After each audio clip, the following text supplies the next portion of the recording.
आज जो हम टॉपिक यहाँ पर टच करने वाले हैं वो आज तक मैंने जितने भी सेशंस करे हैं उन सब में से सबसे इम्पॉर्टेंट टॉपिक है, वो है how to choose your career. कि जो पेरेंट्स हमसे एक्सपेक्ट करते हैं कुछ हद तक वो एक्सपेक्टेशंस भी पूरी हो जाए और जो हम करना चाहते हैं वो भी हम कर सकें और आगे फाइनेंशियली ग्रो करने की जो पॉसिबिलिटीज़ हैं वो इनफाइनाइट हो। इससे पहले कि मैं आप लोगों को बताऊं कि ये चीज़ कैसे होगी या हमको क्या करना है, इसके लिए मैं आप लोगों से जानना चाहूँगा आप लोग अपना करियर कैसे चूज़ करते हैं। सर हम करियर चूज करते हैं जो हमारे पेरेंट्स आपस में सोचते हैं, जो बनना चाहते हैं वो सोचते हैं कि इसमें हमारा चिल्ड्रन फाइनेंशियली सही सक्सेसफुल हो सकता है और हो सकता है वो हमारे दिमाग में पहले से बचपन से सेट कर देते हैं कि आपको ये बनना है और हम छोटे होते हैं तो हम सोचते हैं कि यही हमारे लिए अच्छा ऑप्शन होगा, इसमें सक्सेसफुल हो सकते हैं। फिर वो बच्चे वही करने लग जाते हैं और फिर ये 90% बच्चे इससे चुनते हैं। मोस्टली क्या होता है कि फ्रेंड सर्कल के दबाव में आके लोग भेड़ चाल में आके कर लेते हैं, फ्रेंड ये करना तो हम भी ये करते हैं। सर बेसिकली जो होता है वो पेरेंट्स हमारे बोलते हैं कि 2 साल पहले उसने वो करा था आज वो सक्सेस है। वो जो है तेरे बड़े भैया जो है वो आज यूएस में बैठे हैं, ये जॉब कर रहे हैं।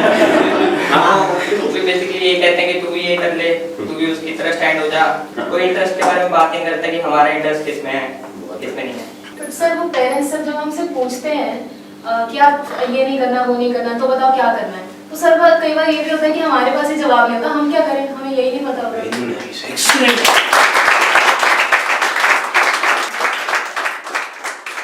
इसमें गलती पेरेंट्स की भी नहीं है। जैसे मैं आपको बोलता हूँ कॉमर्स, कुछ लिमिटेड ऑप्शंस माइंड में आते हैं। क्या आते हैं? सीए आता है और बीकॉम आता है और बीबीए आता है, एमबीए आता है, सीएफए आता है, और कोई ऑप्शन आता है? आता ही नहीं है।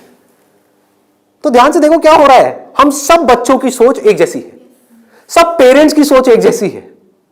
तो ये पेरेंट्स की सोच किसने बनाई? क्या उनकी गलती है? इस पूरी की पूरी सोसाइटी ने मिलकर बनाई।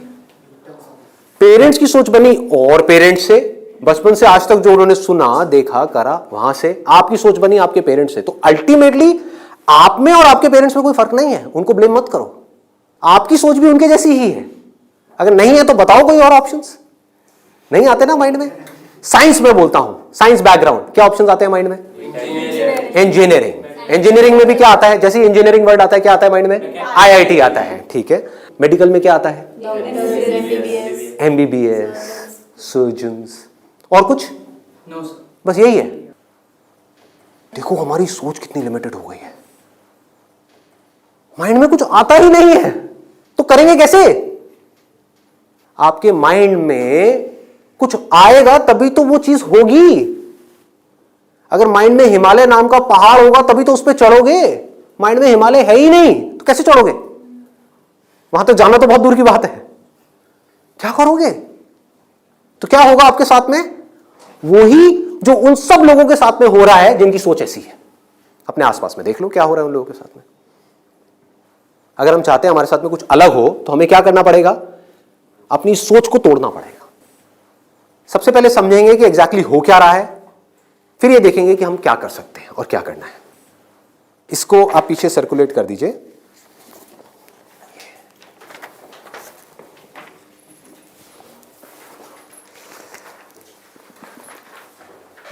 इसमें लिखा है how to choose a career.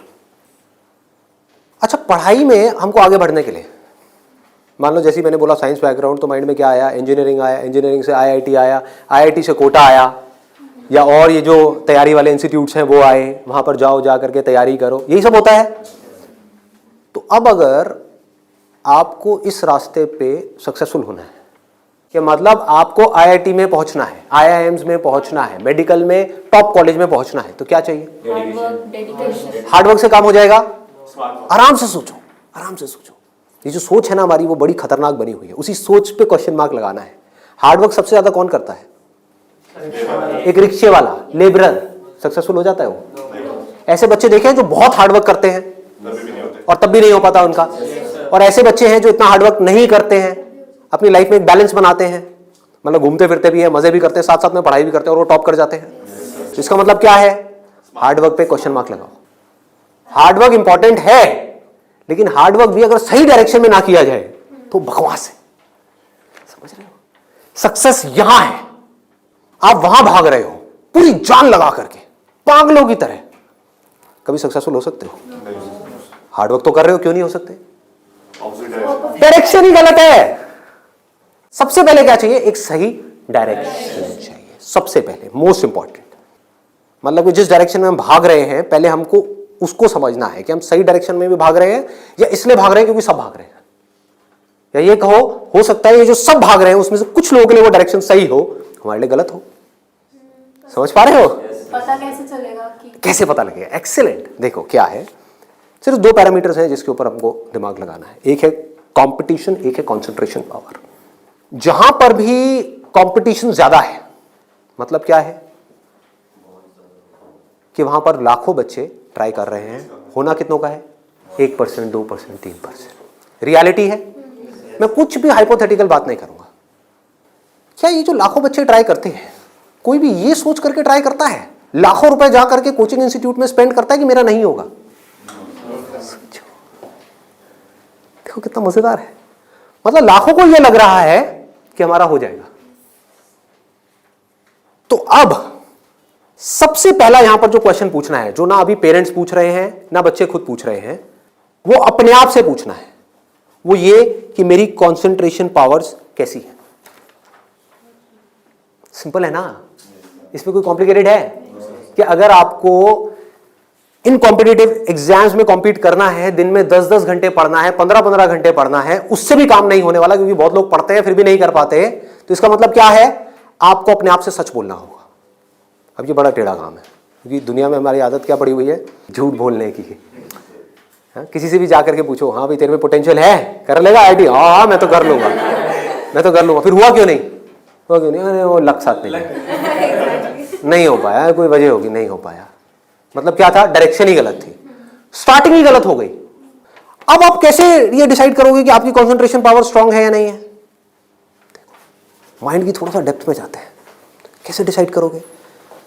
जब भी आप किसी कॉम्पिटिटिव एग्जाम में कॉम्पीट कर रहे हो, तो आपको ये देखना होगा आपके कॉम्पिटिटर्स कौन है। फॉर एग्जाम्पल, आप एक रेस में भाग रहे हो, आपके साथ में कोई एथलीट है जिसने 10 साल प्रैक्टिस करी है रेस में भागने की।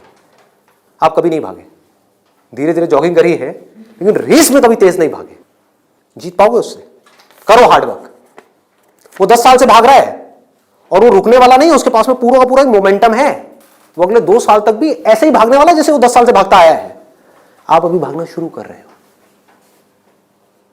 तो पहले अपनी कंसंट्रेशन पावर्स को कंपेयर करना है किसी और के साथ। That is going to be a realistic solution. एक है थियोरेटिकल सोल्यूशन। थियोरेटिकल क्या है? माँ बाप कह रहे हैं बच्चों को भागो, बच्चे भी अंदर से कह रहे हैं भागो। यही हो रहा है, करेंगे करेंगे करेंगे करेंगे करेंगे, चार्ज अप हुए पड़े पागलों की तरह। इनको ये नहीं समझ पा रहा कि मेरे अंदर वो स्ट्रेंथ है भी या नहीं है। बहुत बारीक बात है, अगर इसको हमको समझ आए तो। एक बॉक्सिंग रिंग में आप हो, ठीक है, तो सामने देखो कि जो बॉक्सर है वो है कौन जिससे आप लड़ने के लिए जा रहे हो। इसी को तो कंपटीशन बोलते हैं। तो अगर उस कंपटीशन को आपको जीतना है, और जीतना ही है, हारना किसको है? किसको अपने माँ बाप के पैसे डुबोने हैं? किसको अपनी लाइफ खराब करनी है? जीतना ही है। तो जीतने का क्या तरीका है? पहले अपने कॉम्पिटिटर्स की स्ट्रेंथ को समझ जाओ। समझ लो कि आप कॉम्पीट कर किसके साथ में रहे हो। वो कैसे समझोगे? रियलिस्टिकली अपने आप से पूछो, अपने स्कूल के बैकग्राउंड के बेस पे या जो भी आज तक आपने किया है उसके बेस पे। कुछ बच्चे होते हैं जिनको एक चैप्टर है, मान लो एक बुक में, उसको पूरा याद करने में या समझने में 1 घंटा लगता है। आपको कितनी देर लगती है? 5 घंटे, 6 घंटे, 10 घंटे या आधा घंटा? ये पूछो अपने आप से। Then you will be able to जज your strength in comparison to your competitors. ये जो 13 लाख बच्चे हैं, इसमें से 10% बच्चे ऐसे हैं जिनकी कंसंट्रेशन पावर्स एक्स्ट्रा ऑर्डिनरी है। उनसे अगर आप कंपीट कर रहे हो तो एटलीस्ट आपकी कंसंट्रेशन पावर्स एक्स्ट्रा ऑर्डिनरी होनी ही चाहिए। और कंसंट्रेशन पावर एक दिन में एक्स्ट्रा ऑर्डिनरी नहीं होती है, ये प्रैक्टिस है। मतलब उन्होंने कई सालों तक इसकी प्रैक्टिस करी है, तब जाके उनकी कंसंट्रेशन पावर एक लेवल तक पहुंची है। तो आप अपने आप से ईमानदारी से सवाल पूछो तो सही कि आपकी कंसंट्रेशन पावर है कैसी। अगर एक्स्ट्रा ऑर्डिनरी है और आप ऐसे कंपटीशन में जा रहे हो जहां पे कंपटीशन बहुत हाई है, तो आपके सक्सेसफुल होने के क्या चांसेस हैं? क्या 100% है? पूछो अपने आप से, दिमाग को खोलो। दिमाग बंद हुआ पड़ा है लोगों का। आईआईटी में लोग कहाँ से आते हैं? सिर्फ दिल्ली से आते हैं, सिर्फ बॉम्बे से आते हैं? कहाँ से आते हैं? ऑल ओवर इंडिया से।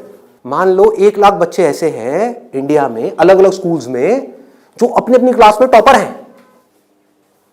उनको क्या लग रहा है कि मेरी स्ट्रेंथ बहुत तगड़ी है। ये बात हो रही है टॉपर्स की। लेकिन जब वो जाएंगे कॉम्पीट करने तो और भी ऐसे टॉपर्स आए होंगे जो उनसे भी आगे होंगे। आप समझ गए? तो यहां पे आपने क्या किया? एक बहुत बड़ा काम कर दिया, अपने आप से सच बोल दिया और यही सच जा करके अपने घर वालों को बोल दिया। इससे क्या होगा? आप एक ऐसे कंपटीशन से बच सकते हो जहां पर आपके हारने के चांसेस बहुत ज्यादा है, क्योंकि एक्चुअल में कंपटीशन है किसके बीच में? देखो, उन लोगों के बीच में जिसमें पोटेंशियल है। एक रेस हो रही है ओलंपिक्स में, वो किसके लिए है?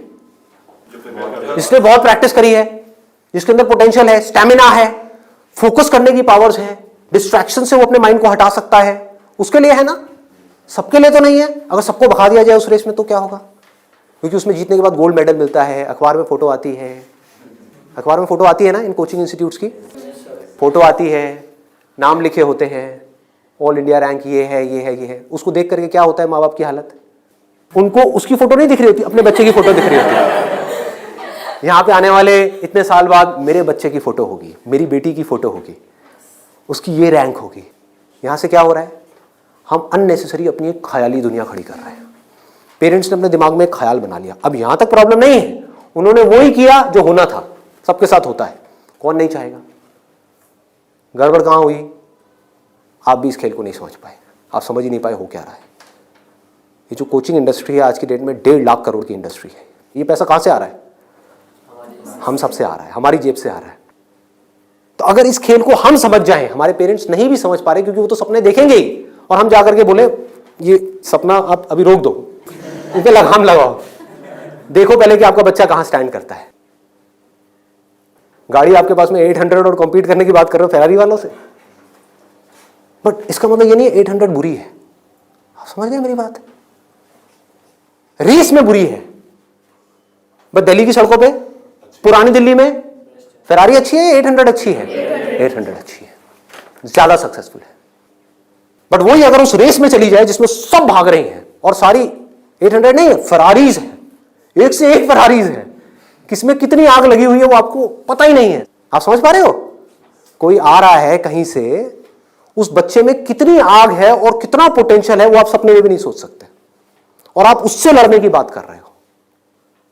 किस बेस पे? क्योंकि मेरे घर वालों ने ये सपना देखा है और मुझे सपने को सच करना है। पोटेंशियल है या नहीं है?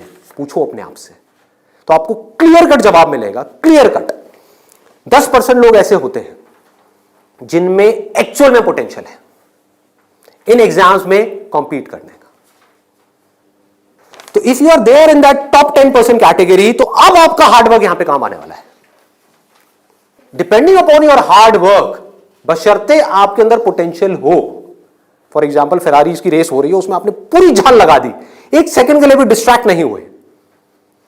ठीक है, डिस्ट्रैक्ट होने में 1 सेकंड लगता है। डिस्ट्रैक्शंस वाला मेरा सेशन है पावर ऑफ फोकस, वो देखा होगा आप लोगों ने। बहुत तरह की डिस्ट्रैक्शंस हैं। मान लो आप हो तो फेरारी, लेकिन डिस्ट्रैक्ट हो गए, रुक गए, रेस यहां हो रही है, आप यहां चले गए, आउट है कि नहीं? तो आपको पूरी तरह से फोकस्ड रहना पड़ेगा, हार्डवर्क करना होगा, डेडिकेशन चाहिए, डिजायर चाहिए, सब कुछ चाहिए। लेकिन सबसे पहले क्या चाहिए? इंजन में दम होना चाहिए, अंदर वो पोटेंशियल होना चाहिए, एक्स्ट्रा ऑर्डिनरी कॉन्सेंट्रेशन पावर्स होनी चाहिए। ये बात हमको समझ क्यों नहीं आ रही है? अब क्यों चाहिए कॉन्सेंट्रेशन पावर्स? कभी सोचा है? 2 तरह के काम है इस दुनिया में, एक वो जिसमें हमारा इंटरेस्ट है, दूसरा वो जिसमें इंटरेस्ट नहीं है। जहां इंटरेस्ट नहीं है वहां पर कॉन्सेंट्रेशन पावर्स का स्ट्रांग होना बहुत जरूरी है, जहां है वहां पर नहीं है, क्योंकि वहां तो ध्यान लग जाता है। वीडियो गेम खेलने के लिए कॉन्सेंट्रेशन पावर चाहिए क्या? क्यों? क्यों? इंटरेस्ट है तो वहां पर कॉन्सेंट्रेशन हो जाता है, खेलने में कॉन्सेंट्रेशन हो जाता है, और बहुत सारी चीजों में कॉन्सेंट्रेशन हो जाता है। पढ़ाई में हमें कॉन्सेंट्रेट करना पड़ता है और चाहिए ही चाहिए, क्योंकि पढ़ाई में 99.99% लोगों का इंटरेस्ट नहीं होता। तो कैसे पढ़ाई में क्रैक कर पाएंगे? तब जब अपने ध्यान को ऐसी जगह पे रोकना आता हो जहां पे हमारा इंटरेस्ट नहीं है। और ऐसी स्ट्रेंथ कितने लोगों में होती है? सच सच बताना आज, मतलब ईमानदारी से, आप में से कितने हैं यहां पर जो आप क्लेम कर सकते हो कि मेरी जो कॉन्सेंट्रेशन पावर्स हैं वो एक्स्ट्रा ऑर्डिनरी है? ऑनेस्टली आपकी है? Let's give a big hand for him. हम सब में से सिर्फ एक की, और ट्राई कौन करते हैं? सब करते हैं। मेजॉरिटी ऑफ पीपल, सब तो नहीं कह सकते, मेजॉरिटी ऑफ पीपल करते हैं। है ना खतरनाक खेल? और एक बहुत बड़ी चीज हुई है अभी यहां पर, आप में से सिर्फ एक ने अपना हाथ उठाया, बाकियों ने नहीं उठाया। इसका मतलब आपने क्या किया? सच बोल दिया, एक्सेप्ट कर लिया। अगर अपने घर पे भी एक्सेप्ट कर लो तो क्या होगा? खेल शुरू होने से पहले ही खत्म हो जाएगा। अगर ये मेजॉरिटी ऑफ बच्चों को समझ आ जाए, इंडिया में लाखों बच्चे मेरी वीडियोस देखते हैं, उनको ये समझ आ जाए और वो अपने आप से सच बोल दें, अपना हाथ ऊपर ना करें, अपने घर पे जाकर के बोल दें मेरी कंसंट्रेशन पावर एक्स्ट्रा ऑर्डिनरी नहीं है। हाँ, मेरी क्लास में कुछ 4 बच्चे हैं, उनकी है, वो भी कॉम्पीट करने जा रहे हैं, उनको करने दो। मुझे नहीं लगता कि मैं जीत पाऊंगा इस खेल में। हाँ, कुछ और ऐसे खेल हैं जहां पर मैं फाड़ दूंगा। तो क्या होगा? अब क्या आपके पेरेंट्स भेजेंगे आपको? पहले ही बोल दो, आपने भेजना है भेज दो, लेकिन आपका पैसा डूबेगा। 5 लाख डुबोने हैं, डुबो दो। भेजना है भेज दो, मुझे पता है मेरा नहीं हो पाएगा। ये झूठ है, ये नेगेटिव थिंकिंग है, या ये रियलिस्टिक थिंकिंग है? समझो, realistic thinking, that is the biggest thing जो हमको समझना है।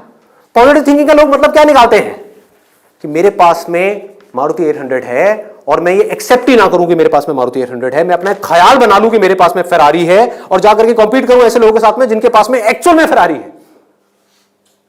फर्क पता लग रहा है? और ऊपर से अपने आप को पॉजिटिवली अंदर से मोटिवेट करता रहूं। घर वाले भी मुझे रोज फोन करके, नहीं बेटा तू कर सकता है, कर सकता है, कर सकता। रियलिटी को देखो ही ना, अपनी स्ट्रेंथ को देखो ही ना, अपनी आंखें बंद कर लो, सच बोलो अपने आप से। जीत सकते हो तो लड़ो, नहीं जीत सकते तो कोई ऐसी जगह पे जाओ जहां पे आप जीत सकते हो, या बेटर स्टिल जहां पे कोई कंपटीशन ही ना हो। आगे बढ़ते हैं। दूसरा क्या है? ये तो हो गई पहली कैटेगरी, एक्स्ट्रा ऑर्डिनरी, जो यहां पर अभी कोई भी नहीं मिला, सिर्फ एक मिला है। दूसरा है ऑर्डिनरी। 90% लोग एक क्लास में, 90% स्टूडेंट्स इंडिया में वो इस सेगमेंट में आते हैं। अब मजे की बात क्या है, ये जो कोचिंग इंस्टीट्यूट्स हैं, इनकी दुकानें कैसे बच्चों से चल रही है? ऐसे बच्चों से। कुछ रोल मॉडल्स दिखा करके, देखो हमारे इंस्टीट्यूट से ये है, उन्होंने ये कर दिया, जनता को लेकर के आएंगे, जितनी ज्यादा भीड़ आ जाए उतना अच्छा। तो इस पूरी प्रॉब्लम को अगर सॉल्व करना है तो कौन करेगा? एक स्टूडेंट ही कर सकता है। आप चाहो तो स्टैंड ले सकते हो। स्टैंड मतलब क्या? सच बोल दो। ऑर्डिनरी लोग 90% ये कहां जा रहे हैं? हाईली कॉम्पिटिटिव फील्ड्स में जा रहे हैं। क्यों जा रहे हैं? क्योंकि सब जा रहे हैं, क्योंकि उन्हें लग रहा है कि मेरा हो जाएगा। मैं ये नहीं कह रहा कि अगर आप ऑर्डिनरी हो और एक हाई कॉम्पिटिशन वाली फील्ड में जा रहे हो तो आपका नहीं होगा। I am not saying that the possibility is 0%, I am saying possibility is 1%। Genuine है, वो भी तब है अगर आप मेहनत करो तो। अगर वहां जाकर के मेहनत ही ना करो तब तो बिल्कुल नहीं होगा। अगर आप बहुत मेहनत करो तो 1%। क्योंकि मैं हिम्मत नहीं तोड़ूंगा ऐसे लोगों की। लाखों ऐसे स्टूडेंट्स हैं जो आज की डेट में ऐसा कर रहे हैं। बट ये वीडियो मैं सिर्फ अभी करंट सिचुएशन के लिए नहीं बना रहा, मैं आगे तक देख रहा हूं। आने वाले 20 साल, 50 साल, 100 साल आगे तक देख करके चल रहा हूं कि इंडिया की प्रॉब्लम्स का अगर हमको सोल्यूशन निकालना है, अनएम्प्लॉयमेंट का सोल्यूशन निकालना है, डिप्रेशन का सोल्यूशन निकालना है, तो वो सोल्यूशन क्या है? मेरी सोच वहां पर चल रही है। इसकी वजह से होगा क्या? अभी जो ऑलरेडी ऐसे ऑर्डिनरी स्टूडेंट्स हैं और वो ऐसी जगह पे चले गए हैं, तो उनकी हिम्मत टूट जाएगी इस वीडियो को देख करके। तो मैं उनको क्या कहूंगा? उम्मीद है, लगा दो जान। बस साथ में क्या कहूंगा उन पेरेंट्स को जो अब ऐसा गेम खेलने वाले हैं, उन स्टूडेंट्स को क्या कहूंगा? मोस्ट इंपॉर्टेंट जो मुझे देख रहे हैं, बड़ा सिंपल है कि अपने पेरेंट्स को जाकर के कहो, मुझे नहीं लगता कि मेरे में पोटेंशियल है, मुझे नहीं लगता कि मैं कर पाऊंगा। हाँ, 1% चांस है।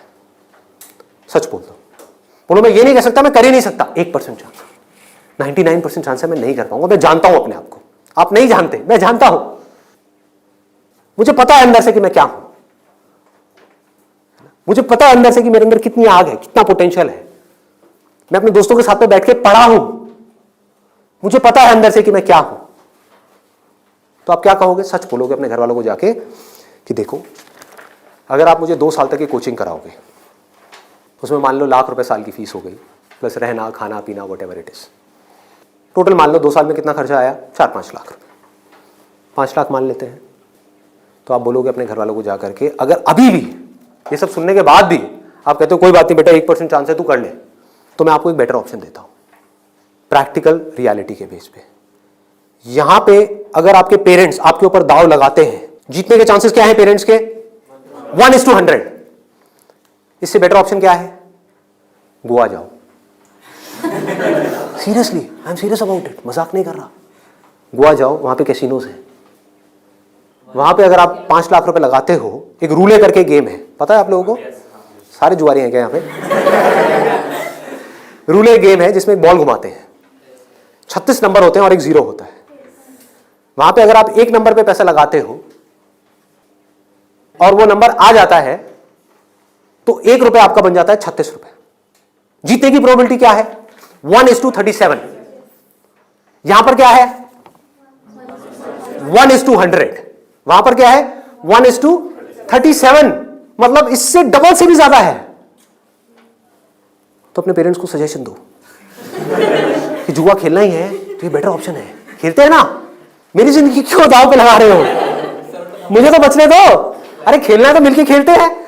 जाओ अपने पेरेंट्स के साथ में, उनको गोवा लेकर के जाओ, अपनी पार्टी करना, और एक दिन जाना ले आकर के 5 लाख रुपए एक टेबल पे रख देना। अगर वो नंबर आ गया तो कोई भी नंबर चूज कर लो। आपके पेरेंट्स चाहते हैं आप नंबर 1 पे आओ, ऑल ओवर इंडिया में आपकी नंबर 1 रैंक आए, तो 1 नंबर पे पैसा लगाओ जुए में। वहां भी 1 नंबर पे पैसा लगा रहे हैं, यहां भी 1 नंबर पे पैसा लगाओ। अगर वो 1 नंबर आ गया तो कितना मिलेगा 5 लाख का? 1,80,00,000। 1,80,00,000 उसको उठा करके बैंक में एफडी कराओ।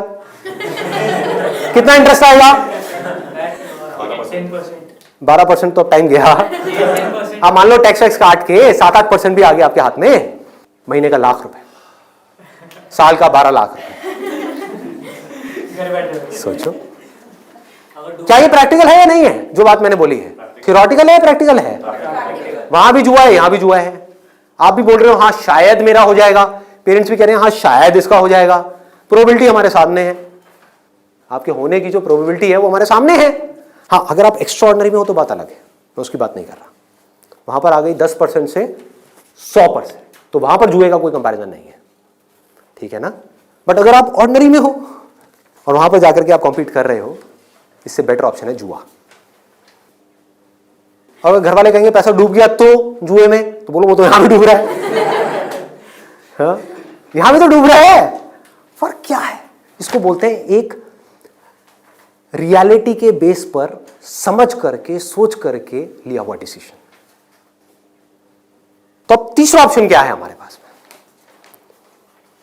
कोई ऐसा करियर चूज करो, देखो कितना मजेदार है, जहां पे आपको कंसंट्रेशन पावर की जरूरत ही ना हो, not required. If you love singing, concentration power चाहिए क्या? नहीं चाहिए, हो जाएगा। किसी खेलने में इंटरेस्ट है तो वहां पे कंसंट्रेशन पावर बहुत स्ट्रांग चाहिए क्या? हो जाएगा, घंटों तक हो जाएगा। एक है कंसंट्रेट करना पड़ता है, एक है कंसंट्रेशन हो जाता है। दोनों में बहुत फर्क है। इंटरेस्टिंग है तो कंसंट्रेशन हो जाता है, इंटरेस्टिंग नहीं है, बोरिंग है तो कंसंट्रेट करना पड़ता है, फिर चाहे वो पढ़ाई हो चाहे जॉब हो। ये छोटी सी सोच चाहिए, समझ चाहिए। अब यहां पे क्या चलेगा? इन फील्ड्स में कंपटीशन क्या है? आर्ट हो गया, स्पोर्ट्स हो गया, कोई भी क्रिएटिव फील्ड हो गई, वहां पर कंपटीशन क्या है? बहुत ज्यादा है उन लोगों के लिए जो मीडियोकर है। लेकिन अगर आपके अंदर टैलेंट है, कोई कंपटीशन नहीं है, क्योंकि दोनों को आपस में कंपैरिजन किया ही नहीं जा सकता, कोई नंबर्स नहीं है ना। ध्यान से समझो, जैसे आप किसी एग्जाम में जाते हो तो एक कंपेयर किया जा सकता है आपको किसी से, क्योंकि आपके आए 90%, किसी और के आए 99%, तो कंपैरिजन है। टैलेंट में क्या है? आपके अंदर एक तरह का टैलेंट है, किसी और के अंदर और कोई तरह का टैलेंट है। आप जो कर सकते हो वो नहीं कर सकता, वो जो कर सकता है वो नहीं कर सकता। एक सिंगर है उसकी अलग तरह की आवाज है, कोई और सिंगर है उसकी अलग तरह की आवाज है। अब यहां पे भी एक छोटा सा प्रॉब्लम है। प्रॉब्लम क्या है यहां पर? प्रैक्टिकली आप लोग बताओ कि प्रॉब्लम क्या है यहां पर इस तरह का कुछ करने में? स्कोप क्या होगा क्या नहीं होगा? देखो अगर टैलेंट है तो स्कोप होगा या नहीं होगा? होगा। बट ऑब्वियस, टैलेंट कैसे डेवलप होता है? प्रैक्टिस। और ये भी तभी काम आएगा जब इंटरेस्ट होगा। समझ गए ना? जितना ज्यादा इंटरेस्ट होगा उतना ही ज्यादा पैशन होगा, जितना ज्यादा पैशन होगा उतना ही ज्यादा पैशन के साथ प्रैक्टिस करोगे, जितना प्रैक्टिस करते चले जाओगे उतना ही टैलेंट बढ़ता चला जाएगा, जितना आपका टैलेंट बढ़ता चला जाएगा आपके लिए कंपटीशन उतना ही कम होता चला जाएगा। क्लियर है ना? बट आप इन सारे रूट से भागने के लिए वहां पर जा रहे हो तो भगवान ही मालिक है आपका। समझ गए? पढ़ाई के टॉर्चर से बचने के लिए जबरदस्ती कोई ऐसा काम नहीं है जो आपको बहुत इंटरेस्टिंग लगता है फिर भी आप कर लो, आपको हाँ ये सही है, तो आपका वही हाल होगा जो वहां पे कंपटीशन में बाकी लोगों का हो रहा है। मतलब आपको जेन्युइनली चूज करना होगा कोई ऐसा interest which you are extremely passionate about, extremely passionate about. ठीक है, इससे भी एक स्टेप आगे बढ़ते हैं। यहां पे प्रॉब्लम एक है बहुत सिंपल सी, जो मेरे पास में कमेंट्स आते हैं कि हमें पता ही नहीं है कि ऐसा इंटरेस्ट क्या है। I don't know what that interest is. मेरे लिए ऐसा कोई इंटरेस्ट नहीं है, कोई ऐसा टैलेंट नहीं है, कोई ऐसी स्किल नहीं है जो मैं कह सकूं कि हाँ इसके बेस पे मैं अपनी पूरी लाइफ स्टेक पे लगा सकता हूं। उनके लिए क्या सोल्यूशन है? आपके घर वाले चाहते हैं आपको डिग्री मिले, आप चाहते हो कुछ अपना करना, फाइनेंशियली भी सक्सेसफुल हो जाओ, तो उसका ऑप्शन क्या है? ये रहा। यानी कि आप बहुत ज्यादा टफ एग्जाम्स को क्रैक नहीं कर सकते, बहुत ज्यादा टफ पढ़ाई नहीं कर सकते, लेकिन आप पढ़ सकते हो। तो आप एक ऐसी फील्ड चूज करते हो जहां पे कंपटीशन लो है, जहां पे कंपटीशन कम है, और अगर वहां पर आप स्मार्ट वर्क करने लग जाओ तो आपके जीतने के जो चांसेस हैं, सक्सेसफुल होने के चांसेस हैं, that starts from 10% and goes up to 100%,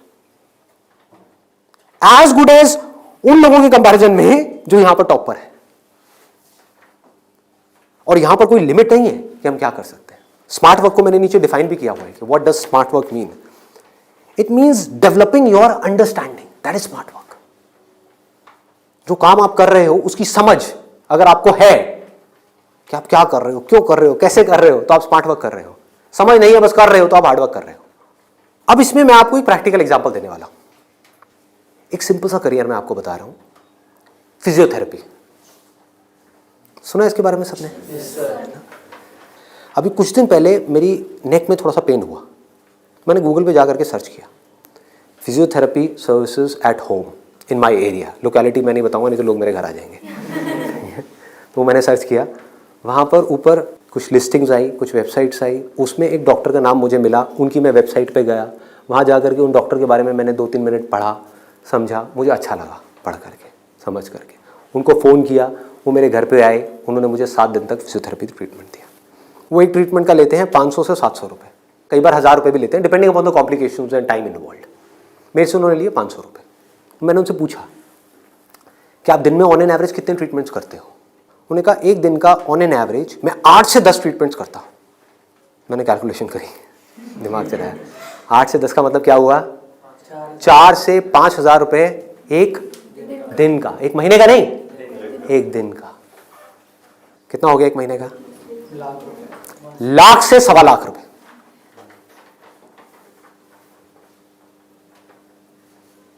अभी उनको 4 साल हुए अपनी फिजियोथेरेपी करे हुए, ये नहीं है कि 40 साल हो गए, 4 साल। समझ रहे हो क्या किया उन्होंने, कैसे किया उन्होंने? वो सब आ जाता है स्मार्ट वर्क के अंदर। उन्होंने हार्ड वर्क नहीं किया, स्मार्ट वर्क किया। ज्यादातर लोग क्या करते हैं, एक हाईली कॉम्पिटिटिव फील्ड के अंदर जाकर के कॉम्पीट करते हैं, वहां होता है नहीं, जाकर के किसी लोकल कॉलेज में फंस जाते हैं, वहां से निकल करके जॉब के लिए धक्के खाते हैं। इसके आगे सोच बढ़ ही नहीं पाती है। जॉब नहीं मिल रही तो दुखी हो जाते हैं, उसके बाद में जब बहुत टाइम तक जॉब नहीं मिल रही होती तो जो भी जॉब होती है, जैसी भी जॉब होती है, कर लेते हैं। होता है प्रैक्टिकली ऐसा है? नहीं होता है। पढ़ाई करिए किसी फील्ड में, जॉब कर रहे हैं किसी और फील्ड में, मतलब जो वो पढ़ाई करी वो बेकार हो गई। स्मार्ट वर्क किसे कहते हैं? आप एक फिजियोथेरेपी कॉलेज में गए, कोई टॉप कॉलेज नहीं जहां पे अगेन कंपटीशन है, किसी लोकल कॉलेज से। क्योंकि कोई भी जब फिजियोथेरेपी कराता है तो पूछता नहीं आपने कौन से कॉलेज से किया है। मैंने नहीं पूछा, कोई नहीं पूछता। तो किसी भी कॉलेज से अच्छे से जा करके आप स्टडी करके आ गए, डिग्री लेकर के आ गए, आप कहीं भी जाओगे कभी भी आपको जॉब तो मिल ही जाएगी, जो सुन करके आपके घर वाले कन्विंस हो जाएंगे, कहेंगे हाँ ठीक है, बैकअप प्लान तो है। तो एक ऐसा रास्ता जहां पर वर्स्ट केस सिनेरियो में आपको जॉब भी मिल जाए, लेकिन बेस्ट केस सिनेरियो की कोई अपर लिमिट ना हो। अब बात आती है कैसे करोगे आप इस चीज को। इसका स्कोप देखो, कि आने वाले टाइम में अभी जितनी तेजी से मोबाइल, लैपटॉप, कंप्यूटर सब लोग इस तरह भाग रहे हैं, सबके ये प्रॉब्लम्स आनी ही आनी है। बैक में प्रॉब्लम आनी ही आनी है, नेक में प्रॉब्लम आनी ही आनी है, और पता नहीं कितनों को कितनी आनी आ भी रही है। आपके घर में भी जो आपके पेरेंट्स हैं उनको सबको कहीं ना कहीं दर्द होगा। तो आपने पहले तो ये समझा कि हाँ, इसका स्कोप कभी कम नहीं होने वाला, बढ़ने ही वाला है। ठीक है, इसमें कंपटीशन भी बढ़ेगा जब स्कोप ज्यादा है तो, लेकिन किन लोगों के लिए बढ़ेगा? जो हार्ड वर्क कर रहे हैं, लेकिन जो स्मार्ट वर्क को समझ पा रहे हैं वो कुछ भी कर सकते हैं। तो आप क्या कर सकते हो? आपने कहा कि सिर्फ इससे काम नहीं चलने वाला, वो मुझे समझ आ रहा है, जैसे मैंने फिजियोथेरेपी का किया, सिर्फ इससे काम नहीं चलने वाला, तो इसके साथ में कुछ और चीजें भी हैं जो मुझे सीखनी पड़ेंगी। क्या सीखना पड़ेगा? जिसका हो सकता है इससे डायरेक्ट कोई कनेक्शन ना हो। 1 महीने का छोटा सा कहीं से वेबसाइट डेवलपमेंट का कोर्स कर लिया, और ऑनलाइन मार्केटिंग का, कि ऑनलाइन मार्केटिंग कैसे करते हैं।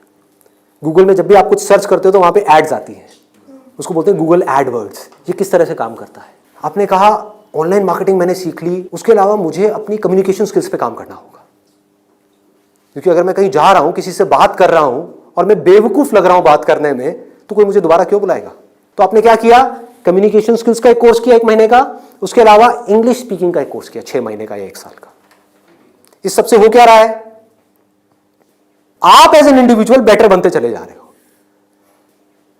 उसके बाद में धीरे धीरे आप अपनी एक क्लाइंटेल बनाओगे। शुरू में मान लो आपको दिन में 2 या 4 लोगों ने बुलाया, वर्स्ट केस सिनेरियो मान लो ना, घर से आप ऑपरेट कर रहे हो, अभी आपने कोई अपना क्लिनिक नहीं बनाया है, घर से आप ऑपरेट, और ये कोई थ्योरेटिकल बात नहीं है, ऐसे बहुत सारे लोग हैं जो ऑलरेडी ये काम कर रहे हैं, बहुत लोग कर रहे हैं। अपने नाम को मल्टीपल वेबसाइट्स में आप लिस्ट कर दोगे, इनको डायरेक्टरीज बोलते हैं, ऑनलाइन डायरेक्टरीज। तो ऑनलाइन सर्च इंजन में कोई भी कुछ भी सर्च करेगा तो कहीं ना कहीं वो आप तक पहुंच जाएगा, चाहे वो एक वेबसाइट के थ्रू पहुंचे, चाहे आपके थ्रू पहुंचे, चाहे एड के थ्रू पहुंचे, चाहे कहीं से भी पहुंचे, वो आप तक पहुंचेगा। अगर उनको आपने सेटिस्फाई कर दिया, अपनी बातों से भी, अपने ट्रीटमेंट से भी, ईमानदारी से, जेन्युइनली अच्छा ट्रीटमेंट कर दिया, तो वो क्या करेंगे? लोकेलिटी में रिकमेंड करेंगे, अपने फ्रेंड सर्कल में करेंगे, अपने रिलेटिव्स में करेंगे। तो धीरे धीरे क्या होगा? कुछ महीनों में क्या होगा? यहां पे थोड़ा पेशेंस रखना होगा। ये नहीं है सारा काम 1 दिन में हो जाएगा। आईआईटी में भी आपका एडमिशन होगा तो ये नहीं कि हलवा है वहां से क्लियर करना, 4 साल तक लग करके दिन रात काम तो करना ही पड़ेगा ना, यहां भी करना पड़ेगा। तो आप सीखते जा रहे हो, समझते जा रहे हो, धीरे धीरे आपको कुछ ऐसी टेक्नोलॉजीज के बारे में पता लगेगा, कुछ ऐसे इक्विपमेंट्स के बारे में पता लगेगा। इसमें हजारों तरह के इक्विपमेंट्स हैं, हजारों तरह की चीजें हैं, अलग अलग तरह के ट्रीटमेंट्स के लिए। इतनी बड़ी फील्ड है ये। आप आने वाले टाइम में फिजियोथेरेपी का एक ऐसा क्लिनिक बना सकते हो अपनी सिटी में या कहीं पर भी, जो अपने आप में स्टेट ऑफ द आर्ट हो, मतलब ऐसा जो पूरे इंडिया में ना हो। और क्लिनिक आप ऐसे करते करते धीरे धीरे, अभी 1 दिन में या 2 दिन में नहीं होगा, मान लो 5 साल में होगा, 10 साल में होगा, 20 साल में होगा। क्लिनिक कितना बड़ा हो सकता है, कितने क्लिनिक्स हो सकते हैं, क्या क्या हो सकता है, कोई लिमिट नहीं। अगर कुछ लोग जो मेरी इन बातों को समझ पाए, जो बातें मैं कर रहा हूं, और कुछ ऐसी डायरेक्शन में जा पाए सेंसिबल तरीके से, smartly, not by doing a lot of hard work but by doing smart work, तेजी से आगे बढ़ पाए, तो आने वाले टाइम में यही वो लोग होंगे जो आने वाले टाइम में लोगों के लिए जॉब अपॉर्चुनिटीज क्रिएट करेंगे। अंदर से एक ये फीलिंग होनी चाहिए कि मुझे लोगों की प्रॉब्लम्स को सॉल्व करना है। अगर मैं कर पाया तो मेरी प्रॉब्लम्स तो सारी अपने आप सॉल्व हो जाएंगी, वो लोग करेंगे ना। अगर आपने किसी के दर्द का इलाज कर दिया तो वो आदमी आपको पता है क्या कहेगा? बताओ आपको क्या चाहिए। वो लोग आपके पीछे आएंगे। आपने उनको बोल दिया ना, नहीं मैं आज आपका ट्रीटमेंट नहीं कर रहा, नहीं डॉक्टर साहब आप बताओ कब आओगे। मतलब कि अपने आप को अंदर से स्ट्रांग बना लो तो दुनिया भागती हुई आपके पास आएगी। ये एक रास्ता है। एक है अंदर से तो स्ट्रांग बनो मत और दुनिया के पीछे भागते रहो। भैया मेरा कुछ हो सकता है, भैया मेरा कुछ हो सकता है, भैया कहीं लगवा दो, जॉब लगवा दो, भैया ये भैया वो भैया वो। अरे काहे का भैया, समझे? ये एटीट्यूड चाहिए। ढंके की चोट पे आप काम करो। मैंने लाइफ में जो भी काम किया है बिल्कुल एटीट्यूड के साथ किया है। ये मैं कर रहा हूं, आपको चाहिए तो लो, नहीं चाहिए तो आगे बढ़ो। Does not make any difference to me, क्योंकि मैं जो कर रहा हूं आई बिलीव इन इट। मैं कोई भीख नहीं मांग रहा हूं आपसे। और बहुत सारे लोग होते थे जिनको मैं मना कर देता था, जब मैं नहीं कर रहा तुम्हारा शूट, और वो जा करके 4 लोगों को पकड़ के ले आते थे, ये बंदा जेन्युइन है, इसमें दम है ना बोलने का। वो दम कहां से आता है? सोच से आता है। सोच को खोलो, बंद करके इसमें मत रहो, फाड़ दो। और फिर भी रहना है तो आपकी चॉइस है।